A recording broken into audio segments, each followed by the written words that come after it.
So let's see if we can accomplish this. We were talking about Saturday morning cartoons.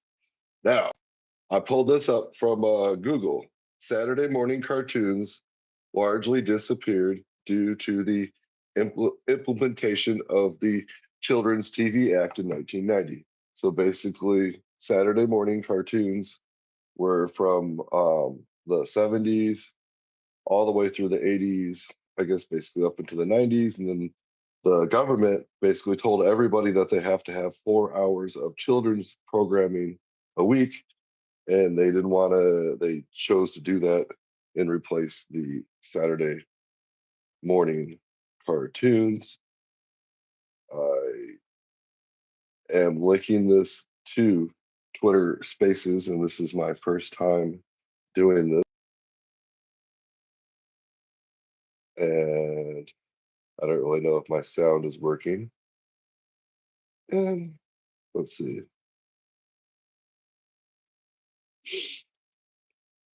So we do have the Twitter Spaces, and it's showing.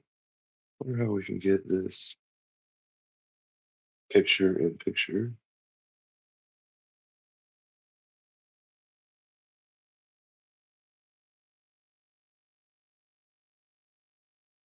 Or get this to take up. I want to get this the Twitter Spaces to take up the whole screen.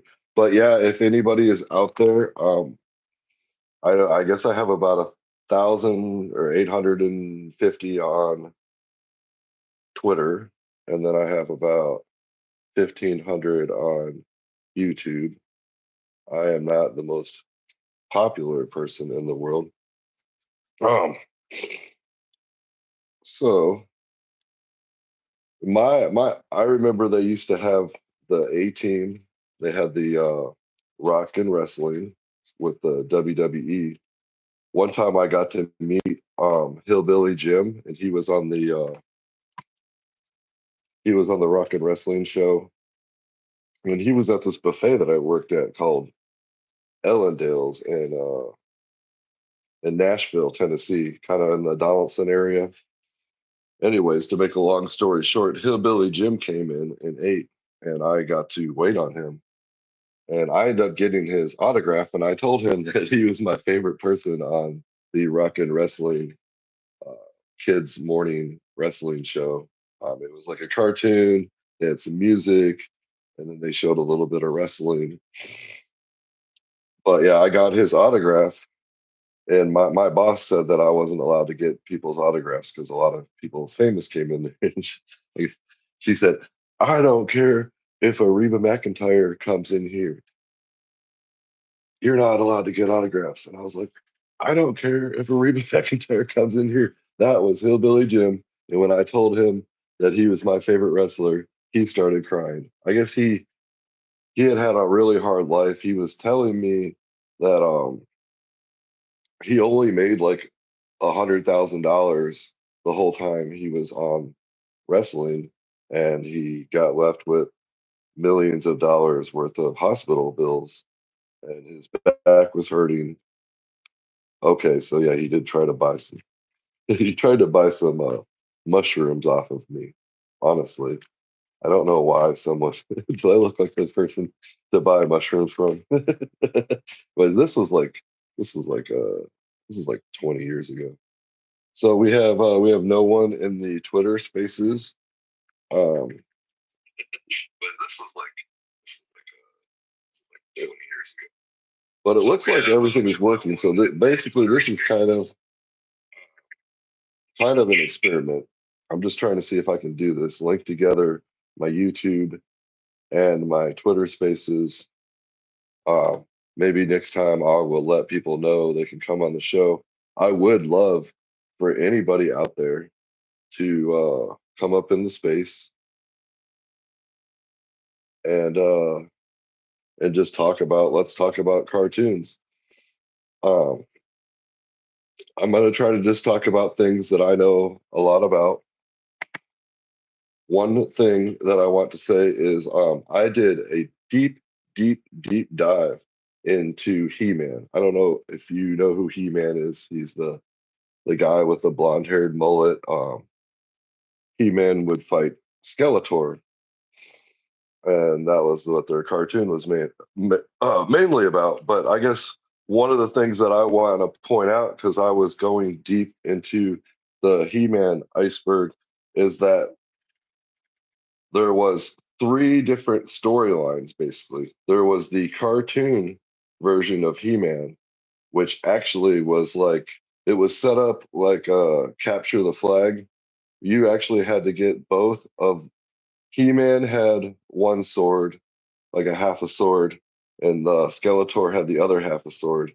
And once you got both swords, you could unlock the castle of Grayscale, and it was kind of like set up like capture the flag. Now there was a comic book version, cartoon version, and then there was a toy version. But one of the things that I want to talk about is how the cartoons were really pumping the toy industry. They wanted to sell a lot of toys. Um, I'm gonna make sure that this is popped up on my Twitter Spaces. But if anybody's out there watching, let's see if there's anybody in the YouTube. Actually, we don't have anybody listening, but this is actually recording, so people can go back. I'm mainly just experimenting. So we talked about He-Man and the toy industry. There's three different versions.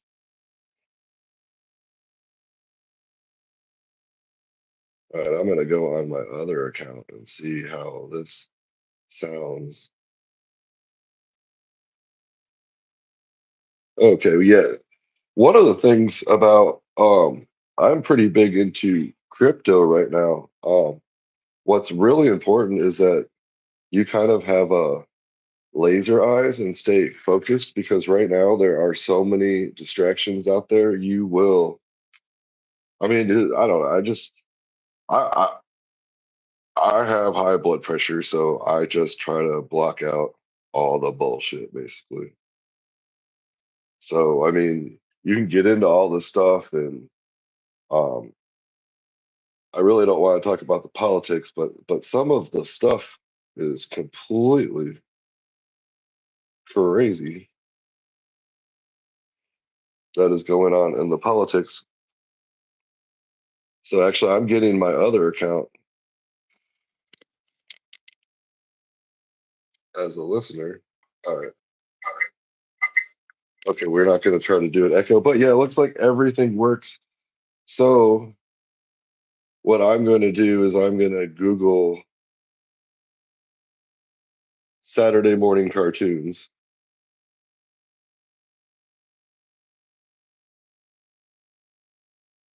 and actually, it's got 20 of them.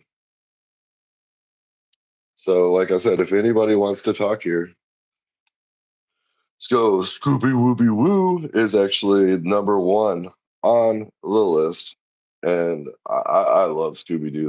They used to have tons. I remember Casey Kasem used to see. We got the Smurfs. I like the Smurfs, and Garfield and Friends. I'll be right back. I'm gonna show you this.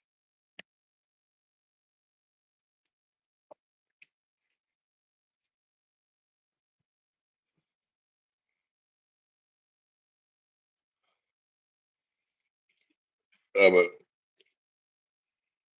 my mom got me this. It's a Garfield Life magazine. It just kind of talks about Garfield. They've got Garfield and Friends. It looks like Scooby Doo. I forgot to say is from 1969 is when it premiered, and the Smurfs premiered in 1981. And then also we have Garfield and Friends, which was one of my favorites. Now I don't like the latest Garfield is just it just I don't know. It's the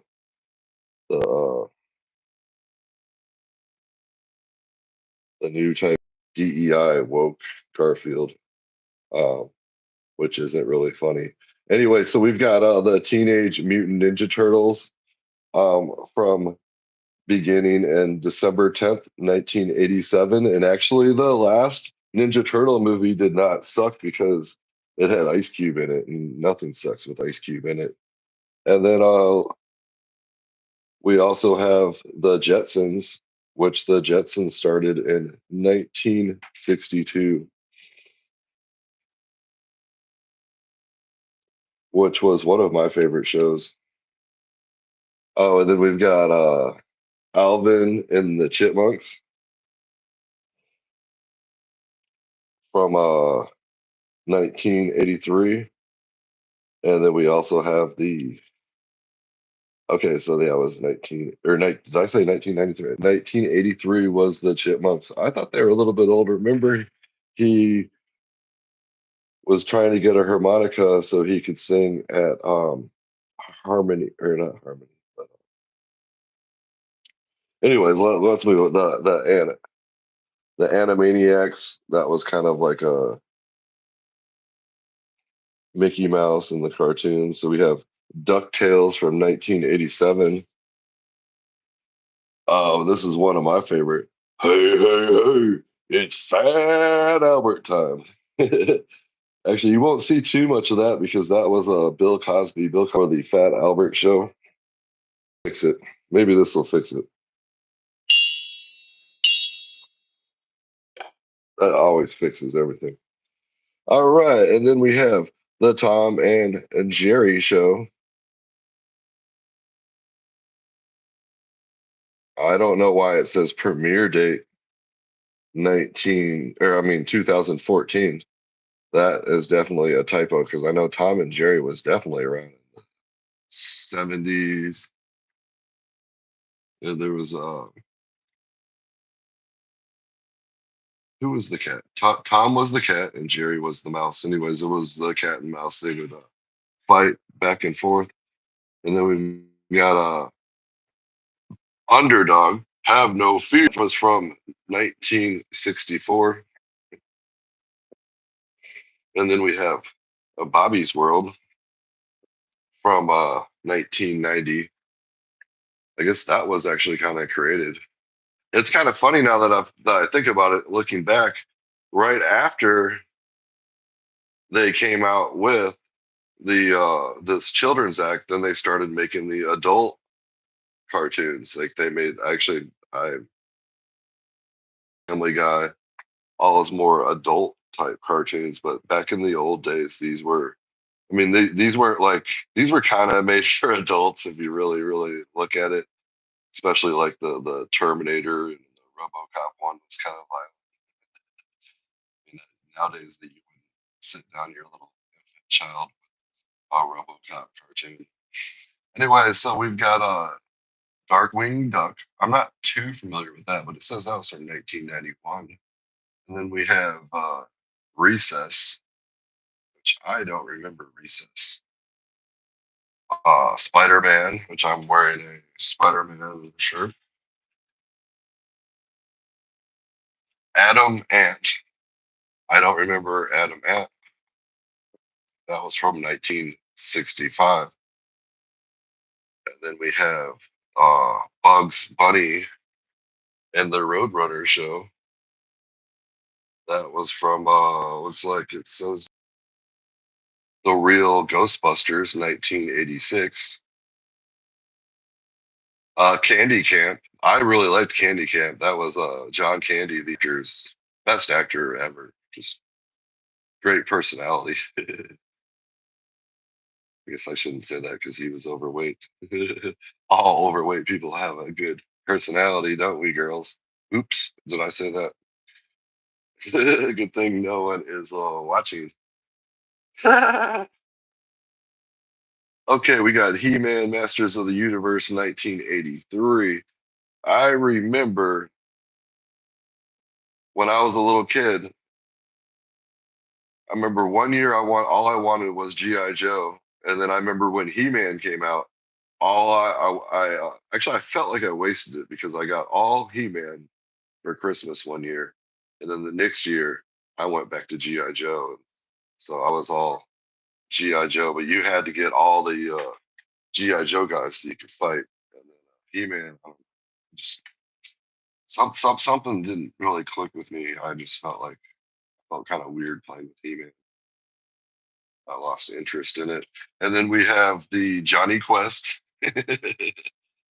That was really good. That was about the Indian guy that would fly around. And then we have the Bugs Bunny show and the Pink Panther show. Um,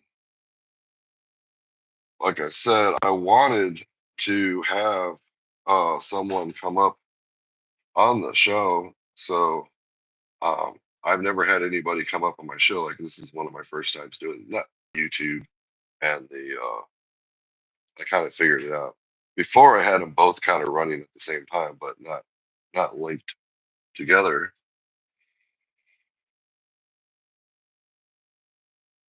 So I think what I'm gonna do is I'm gonna go pause my microphone so you can't hear me, and then I'm going to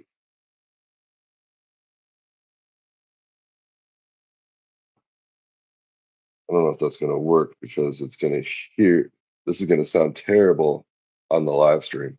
You know what? I think I'm gonna end the well, I should end the YouTube live stream. Okay.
Unmuted on Twitter Spaces and Twitter.